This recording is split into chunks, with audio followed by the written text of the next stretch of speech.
So today's khutbah, inshallah, I will speak to you about the attacks of shaitan that he described. The first time we spoke about the attacks from the front, and today I'm going to talk to you about he comes at us from behind, and how that is actually a very different kind of attack of the shaitan. If time allows, then I'll also delve into the attack from the right, and then eventually from the left.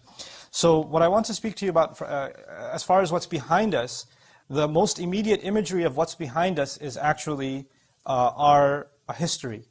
Whenever you go through a day, that's behind you now. It'll never come back again. And so the most immediate and most powerful way to understand this attack of the shaitan is that he will use your past against you.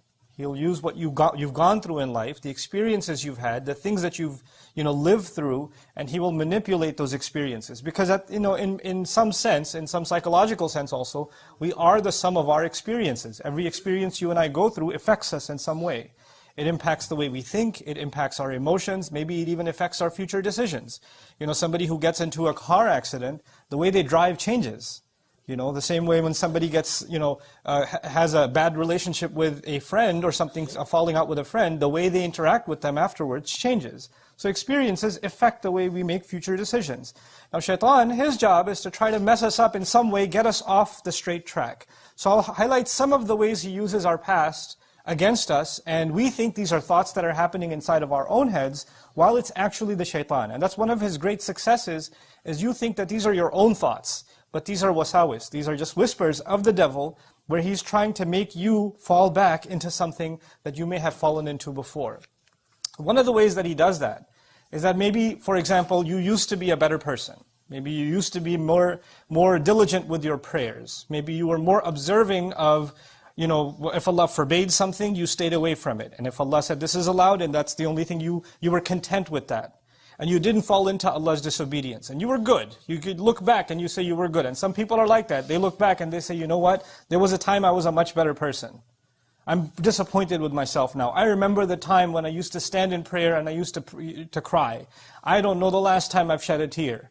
Or I used to feel so much connected to Allah. I used to just kind of do dhikr all the time. I used to make the dua for coming into the house or leaving the house or going into the restroom or coming out of it. Or I used to just have every excuse to remember Allah. I used to be much kinder with my words. Now I use foul language. I use bad words against people. I lose my temper. I speak about people. I backbite. I've developed all these habits. I didn't used to be like this. But I was a much better person. So there's one thing to compare yourself to somebody else, but even when you compare yourself to yourself, some people were in a much better place before. And so shaitan says, well, that part of you is dead. That's gone. That's never coming back. Listen, that's over with. This is who you are now. And he'll make you almost give up on yourself. While the reality is that if you are capable, if Allah made you capable of living a certain way, and living by a certain standard, and you upheld it, you were able to do it, then that actually means that you will forever be capable. That's actually proof to yourself. It's one thing that you never accomplish something. You were never able to accomplish something. And you say, well, I can't do it. Well, maybe there's some truth to that. Maybe you haven't even tried. Or maybe I can't say for sure that you're capable. But you lived by something. You had certain capability. You were doing better. Now it's known that you have that, you possess that in you. That faith in you, that strength in you. And so shaitan wants you to convince you that you no longer have that capability because of whatever experiences you've gone through or I've gone through. Now we will never go back to who we were again. At least in our spiritual sense. We can't go back. Now understand something. Emotionally, maybe you can't go back. Emotionally, when somebody's scarred, maybe they're changed forever and that's okay. That's life. That happens. Maybe if somebody, the loss of a child is not something easy to get over, for example. So there are kinds of trauma or kinds of experiences that maybe our entire lives will be chipping away at trying to heal, and we may never get there. But shaitan uses that to mess you up not emotionally but spiritually, to mess with your connection with Allah, and to basically get you to say, well, you know what, you've gone through these experiences, so what's the point of prayer? The prayers no longer count.